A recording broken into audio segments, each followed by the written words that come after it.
Hello hi friends, ఈరోజైతే నేను కానాగడ్సల పులుసు ఎలా చేయాలో చూసిద్దాం రండి. దానికైతే ఏం కావాలో కూడా చూపిస్తాను. నేనైతే శుభ్రం కడిగి పెట్టుకున్నాను. చేపలు కానాగడ్సలు అన్నమాట వీటి పేర్లు. ఇవైతే నేను శుభ్రంగా కడిగి పెట్టేసుకున్నాను అన్నమాట. నీట్గా కడిగి పెట్టుకున్నాను.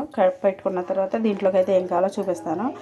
కానాగడ్సలు అయితే శుభ్రంగా చేపలు అన్నమాట కడిగి పెట్టుకున్నాను కదా, నీట్గా అయితే కడిగి పెట్టుకున్నాను. ఈ చేపలు కడిగేసుకున్నాను.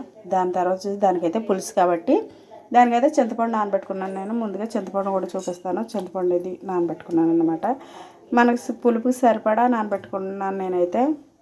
తర్వాత వచ్చేసి ఇదైతే అల్లం, ఎల్లుల్లిపాయ, ఉల్లిపాయ, టమాటో, గరం మసాలా, కొద్దిగా గసగసాలు కూడా వేసుకుని శుభ్రంగా మిక్సీ చేసుకుని పేస్ట్లా చేసుకున్నాను అనమాట.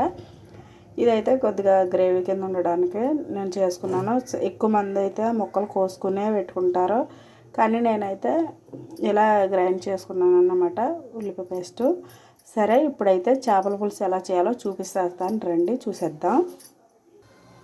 ఇప్పుడైతే గిన్నె అయితే పొయ్యి మీద పెట్టుకున్నాను. దీనికి వచ్చేసి మనం అయితే ఇప్పుడు కావాల్సినంత నూనె కూడా వేసుకుందాం. ఆయిల్ సరిపడా వేసుకోవాలన్నమాట. మనకైతే ఎంత సరిపోతుందో అంత చూసుకుని వేసుకోవచ్చు. నేనైతే స్పూన్ లెక్కన గట్ట అయితే ఏమైనా మామూలుగా నేను నా అంచనా ప్రకారం నేను వేస్తాను.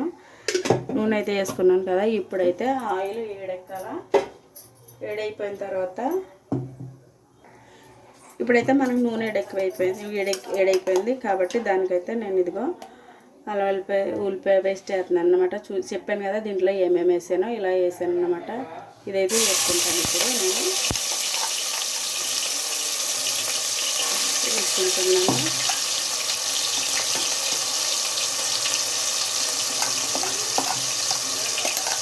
పేస్ట్ అయితే వేసుకున్నాను కాబట్టి శుభ్రం అయితే వాటర్ అంతా పోయి నూనె పైకి తేలేంత వరకు కూడా దీన్ని అయితే నేను వేసుకుంటున్నాను. ఇప్పుడు అల్లం వెల్లుల్లి పేస్ట్ ఎగుతుంది కాబట్టి దాంట్లోకి అయితే నేను పసుపు వేసుకుంటాను. పసుపు వేసుకుంటే కొద్దిగా పచ్చగా అంతది, కూర నీట్గా అంతది అనేసి నేనైతే పసుపు వేసుకున్నాను. పసుపు వేసుకుని కూడా కొంచెంసేపు మగ్గనిద్దాం. పచ్చివాసన పోయేంత వరకు కూడా బాగా కలుపుకొని ఆగనిద్దాం. ఇదైతే ఇలా ఎగుతూ ఉంటుంది. బాగా అయితే ఎగిపోయింది కాబట్టి ఇది ఎగిపోతుంది కదా, ఎగిపోయింది శుభ్రం అయితే దీంట్లోకి ఇప్పుడైతే నేనైతే ముందుగా కడిగి పెట్టుకున్నాను కదా చేపలు, చేపలు కూడా వేసుకుంటాను నేను.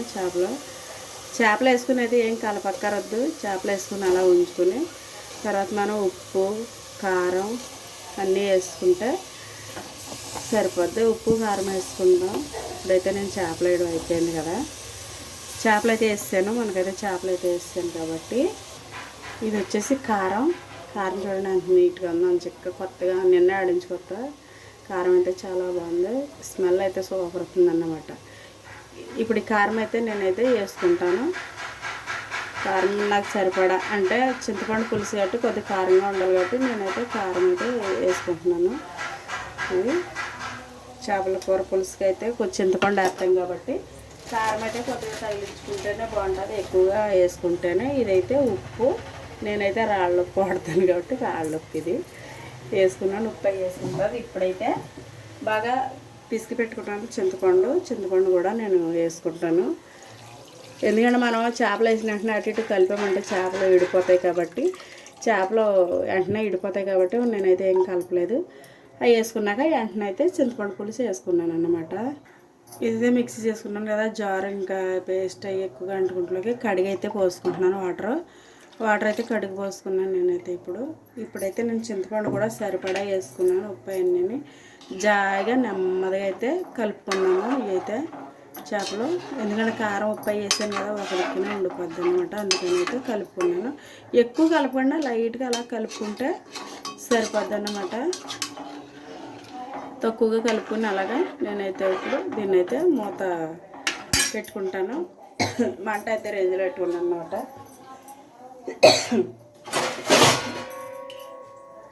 ఇప్పుడు వచ్చేసి మూత అయితే పెట్టుకున్నాను.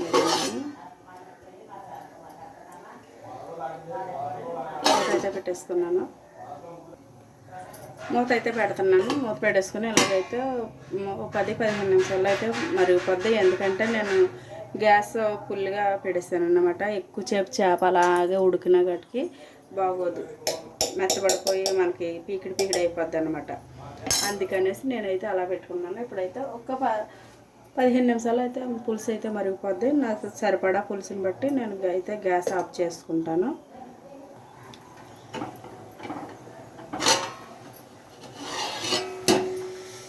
అబ్బా, కూర అయితే భలే మరుగుతుంది. పులుసు అయితే మరిగిన తర్వాత ఇప్పుడైతే ఒక 5 నిమిషాలు ఉంచి నేను మొత్తం చూశాను. మరుగుతుంది ఇప్పుడు, మంచిది, బాగా మరుగుతుంది. పులుసు అయితే ఇలాగ అయిపోయింది. పులుసు అయితే అయిపోయింది. ఇప్పుడు దాంట్లోకి అయితే కొత్తిమీర జల్లుకొని నేనైతే గ్యాస్ ఆఫ్ చేసుకుంటాను. అయితే కొత్తిమీర వేడి మీద జల్లితే దీనికి కూడా ప్రయోజనం ఉండదు, కానీ జల్లుతున్నాను. కొత్తిమీర వేసాను, అంతే.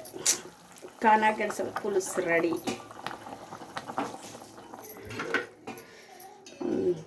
పులుసు అయితే బాగానే మరుగుతుంది. ఇలాగ పులుసులా ఉంటేనే బాగుంటుంది తినడానికి కూడా. వాసన అయితే భలే వస్తుంది, సూపర్గా వస్తుంది వాసన. స్మెల్ అయితే అదిరిపోయింది. ఉప్పు ఉందో లేదో, కారం ఉందో లేదో, అబ్బాబ్బా. చేపల పులుసు అయితే చాలా బాగుంది. కానాగడ్సల పులుసులా పెట్టాను ఎగురులా కాకుండా. కూర అయితే సూపరు.